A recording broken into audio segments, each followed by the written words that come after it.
Hello everybody and welcome to this week's Everton show. Just the one home game left now at Goodison Park, Southampton on Saturday evening. To have a look at that game and discuss his star turn at the end of season awards, I'm delighted to be joined by Jordan Pickford. Let's start with the Dixies earlier this week. A terrific personal night for yourself.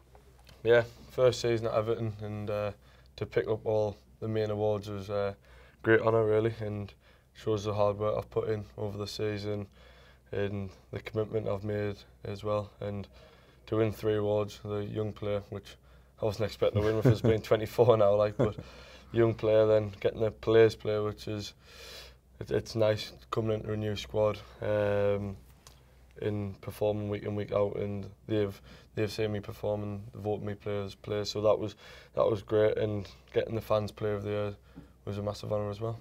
It was a great night for you. It was a great night for everybody. Let's have a look at the event that we call the Dixies.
The Under-23 Player of the Year is Morgan Feeney.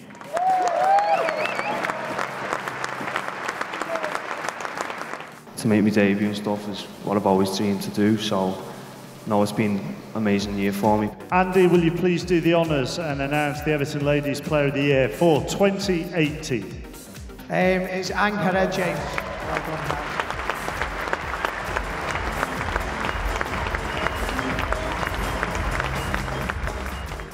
Everyone at the club has been amazing. The facilities that we get to use every day is brilliant, and hopefully we can kick on again now next year. Your Everton giant, somewhat ironically, is Adrian Heath. Thank you so much for everything you've done for me over the years. God bless you all, have a great night, and I'll see you all soon. The winner of the 2018 People's Club Award is Seamus Coleman. Well done on coming back. I'm delighted for you. They're delighted for you. They love you. Congratulations. Seamus Coleman, ladies and gentlemen. Thank you, Robert. They're 2 fantastic guys, and what they've done for Everton Football Club for the last 10 years has been fantastic. So the winners are Lil, Phil Jagielka and Leighton Baines. For the goal at Anfield alone, give him a massive round of applause. Phil Jagielka, Leighton Baines. Congratulations, the recipients of the Howard Kendall Award. The winner of the individual performance is Wayne Rooney. Goal of the season, please welcome back to the stage, Wayne Rooney. I've anticipated miss hitting the ball, and it fell to me, and to be fair, as soon as I've caught it, I knew it was going in the back of the net, so it was a nice goal. It's a great story, it's a fantastic goal, really good to see you again. Ladies and gentlemen, goal of the season, Wayne Rooney. The winner of tonight's Blue Blood Award is Alfie's dad, Tom Evans.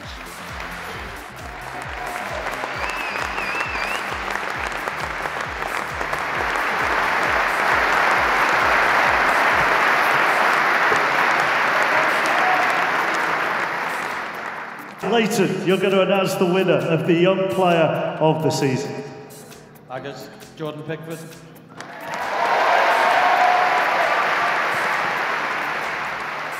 Give it some welly when you announce it. Hopefully, England's #1, Jordan Pickford. Saints.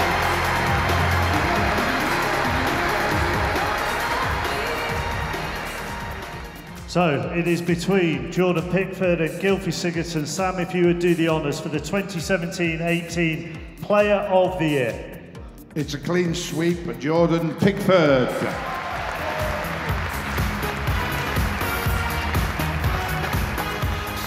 I'm kind of running out of questions, Jordan, to be honest with you, but young player, players player, and fans player. That's the clean sweep. It's not too bad, is it? But it's all the hard work I've put in all season, really, since I've come here, and hopefully kick on again next season. Uchan, England's #1. He's won 3 trophies. The final one, the Player of the Year. Ladies and gentlemen, one more time, Jordan Pickford. We have one more award this year. The committee have decided to instigate a new award, and we'll bring the chairman, Bill Kenwright, back to tell you about it and to recognise, I do believe, a club legend. Bill. No matter what fantastic work he's done for other clubs, he's a Blue. You know who it is.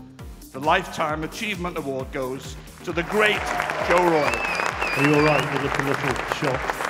I thought I was coming here to give the presentation, not to receive one. And when Denise rang me up, I thought, yeah, great, I'll come along, but I honestly didn't expect it. The Lifetime Achievement Award, ladies and gentlemen, nobody more deserving. The one, the only, Joe Royle.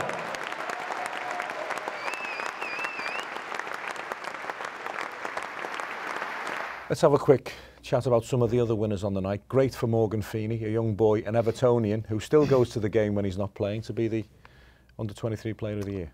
Yeah, it's always good for that award to be announced as well for the lads who, like Morgan and that's come in, and there's a lot of them been through the system all season, and I think Morgan made 2 appearances, is that right? And he's been involved, so as an Evertonian for himself, like I was at Sunderland, to make your debut for your home club, there's not a better feeling, and he's had the opportunity to play in the Europa League as well, so he's had 2 good tests this year, and it's shown that the club's got trust in the young lads as well.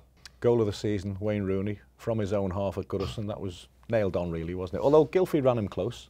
Yeah, yeah, it was just a technique, and with it coming at your first time, and he's just absolutely pinged it like a 3-iron, you've got it's like unbeatable, really. But then you look at Gylfi's, and it was a long time ago, to be honest, and split. But how he's managed to get the distance from the angle he did, if I don't know who to give it to, really. 3 other winners on the night were Seamus Coleman, Leighton Baines and Phil Jagielka. They've been around a long, long time, which must be a real advantage for a young goalkeeper. Yeah, coming into a new club again, it's always, you need that senior face, and you need to go and speak to them if you need them to speak about what the club's about and how it works and how it deals with. And yeah, they've got, Seamus has been massive, really, coming back for, it's like a new signing, coming back in January with his injury, and he's just knuckled down, and he's been terrific. Who did you vote for in the Players' Player of the Year?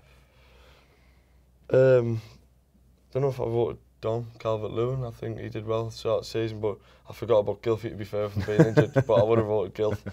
Dominic's done really well in a variety of positions, which is difficult for a young boy at this level. Yeah, he's been great. He's popped up when we needed him, and as much as all the other young lads has as well, like John and Davo. So them lads in the squad as well. It's been top draw, really, and like you say, Dominic again, he played up front. I think he even had a spell at first game of season right wing back, if I remember rightly, against Stoke. I think Koeman put him in there, which I don't think he was expecting. I was going to say he probably ended up at centre half one time, but yeah, when we've needed him, he's a big physical lad and strong for his age, and he puts himself about. Who got your vote post awards for the best dressed player on the night? There was some nice suits there, wasn't there?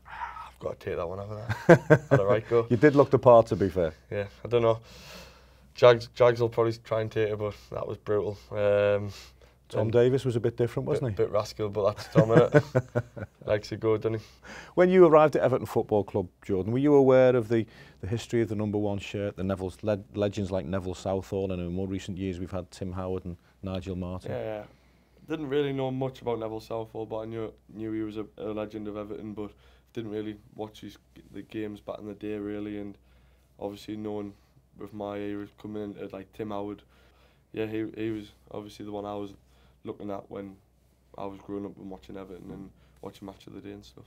Plenty more to come from Jordan Pickford, but that's just about it for part one of this programme. After the break, we'll have a look at the brand new kit, and we'll also look ahead to the weekend visit of Southampton to Goodison Park.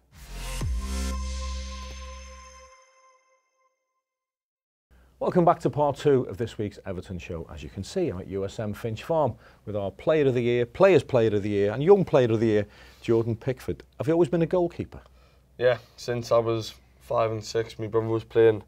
My brother was a decent player, centre forward, and I was 6-year-old, and he was playing on one pitch, and there was a young side. They were just training, didn't have a keeper, so I just went in for the crack really, and just hauled myself about, and ever since then I've been a keeper. But did you know at the time that you had a natural ability, that you could do a good job in goal? Not when I was that young. I think I was daft as a brush really, and brave, and just put my head anywhere. And like you say, me brother a game, so he would put me in goal outside in the street, and I was diving about on the pavement, so I think I had every chance batting that day. You didn't take the conventional route into Sunderland's first team. You went out on loan to a variety of clubs, including non-league football, which must have been a really tough learning playground for you. Yeah, I felt like I did my trade in the academy in Bowley and Pruds. Said I was bored of that stage now and I needed a challenge, and I went in the non-league first, and I got battered game in, game out, but it was quality. That's what you need as a goalkeeper, and that's where you find out who you are really. And it was quality going non-league there really. Remember one game, Wrexham away, and I don't know if I was at Alfred or Dalton, and there was a corner, their first corner, they've put seven of their players on top of us, and thinking, here we go, brilliant. Did you get the ball? Didn't get the first one, but I came for the third one when they did it the third time, and I come and caught it, and they didn't do it again. And I'm always brave like that, at the right time, come for the crosses. But you have to be, don't you? Yeah, definitely. You've got to be brave, and it's all about timing coming for it at the right time, and making sure you don't make that mistake. And yeah, but then there was all the other clubs in the leagues, and we always class it as crossing bridges to become Premier League goalkeeper and England goalkeeper. It must have been tough for you when Ronald Koeman left the football club, Jordan, because it was him who invested the money in you to bring you to Everton Football Club. Yeah, it wasn't nice seeing him getting the sack, and with him bringing us to the club, and getting a new relationship with Patrick, the goalkeeper coach, and I was only really learning what they're like really, because there was only 10 to 12 games in, if I remember rightly, and it wasn't nice seeing him leave, and they give us the opportunity to come here. Fortunately, the new gaffer comes in, and you know him quite well. Yeah, yeah. He gave me the debut at Sunderland, and that was my dream come true. Getting my debut, and I had me Sunderland debut there with the gaffer, which was in the FA Cup. Then 10 days later, he went and gives me Premier League debut out the blue really against Tottenham, and I played well. And with the gaffer coming in here and knowing what he's about, I was over the moon really, because I knew what I had to do and what was asked to do. The relationship between a goalkeeper and a goalkeeping coach is one of the most important, I would imagine, out on the training ground. So it must be a big help to have Martin here at Everton and also with England. Yeah, definitely. And like you say, it's not a new goalkeeper coach coming in, and you've got to learn what to do, what he likes, what he doesn't like. And with us already working at England with him, I knew what he wants from us day-to-day basis really, and he works you hard, and it's all about basics. Well, earlier this week we revealed our brand new playing kit for next season. This lovely piece of video tells us a bit more.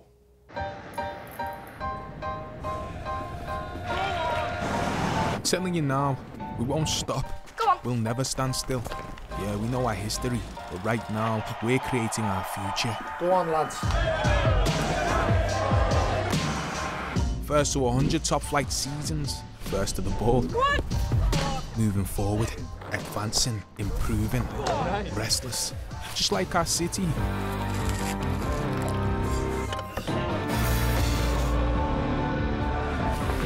Good enough ain't good enough at Goodison. Nil satis nisi optimum. Go on. Attack, attack, attack. Go on, Bomber. Fight, fight, fight. I'm telling you, there's going to be progress. There's going to be more. It's going to be a show. Grand old team, brand new season, brand new shirt.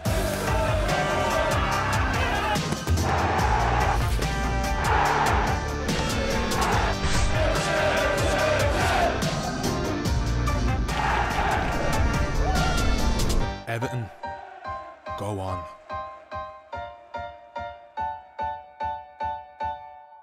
We were talking earlier about Martin Margetson at international level. You're a shoo-in for the England World Cup squad in the summer in Russia.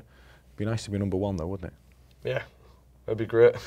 But I've got to get that first, and I've got 2 tough games left to play for Everton first, and still putting my name in the hat with that, playing them games well. And I've made 2 appearances now for England and been against 2 top opponents and 2 clean sheets. So my name's definitely in the hat, and as long as I keep working hard and keep putting in performances and training hard, and hopefully I'll get the shot. So the excitement for you personally won't really start until the final whistle blows after the West Ham United game? I don't know when it will start. I don't know when we'll find out really. As long as I just, like I say, as long as I'm on that plane and I've done, that's the first jigsaw done really, and then the next one's to get that number 1 shirt. But that is a dream come true, isn't it, to play for England in the World Cup? Oh yeah, definitely. And I think they say if I play, I'll be the youngest goalkeeper to play at a World Cup. So there's another achievement really. And I feel like I've worked hard and I've performed to my best this season, and that should give us a good start to be the number 1. 2 games to go, as you say, starting off with Southampton at the weekend, and it won't be easy because they're fighting for their Premier League lives. Yeah, we went there, Southampton, down their place, and they performed well, and they beat us 4-1, I think. And so we know what qualities they've got, and it's always hard when we're finishing 8th in this league, and they need to get the results to stay up in the league. But we'll perform for the last home game of the season and get that 3 points for the fans. 4 clean sheets in the last 7 games. From those 7 games, take away Manchester City, we've only conceded 2 goals. We're looking a lot more compact and solid and difficult to get through.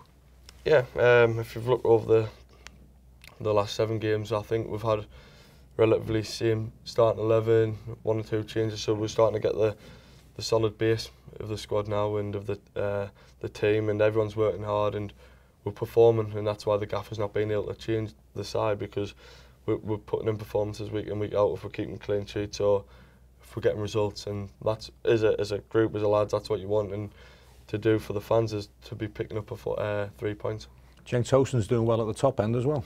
Yeah, like you say, he's settled in now. It took him a few games to settle in, which it always will do with moving away from home and stuff. So yeah, he's starting to put in some goals for us and working hard for us as well. Everton versus Southampton at Goodison Park on Saturday evening. This is Sam Allardyce looking ahead to the visit of the Saints.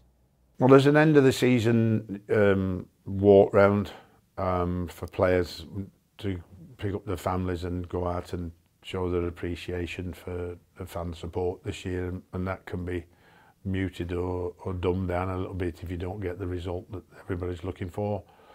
So we're hoping to finish our last game at home against Southampton with a victory, so we can all say thank you to each other and look forward to next season. I think that you know, the lads have applied themselves really very well by the fact that everybody's been looking for the switch off.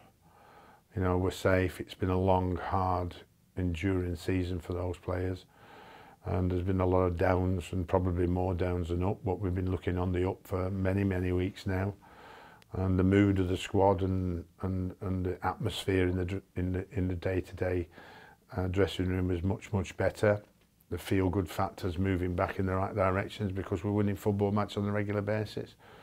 So we want to say to the players, well done for not switching off. You get to that magic 40 points or above, you can see a lot of teams, not just this season and in the past, who've then faltered with the results. Our players have continued to push on, and hopefully they'll do that in the next 2 games.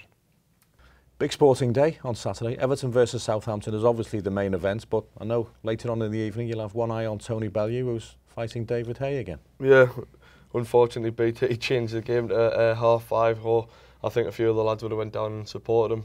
But yeah, hopefully he gets a repeat, which has been brewing. But in the press conference today, I heard it got a bit heated again. So, yeah, but Tony's been great throughout his career, and I've watched him on Sky Sports as well over numerous years, and if he gets this victory, it'll be a great one for him. We see him down here at USM Finch Farm, and his training sessions are brutal.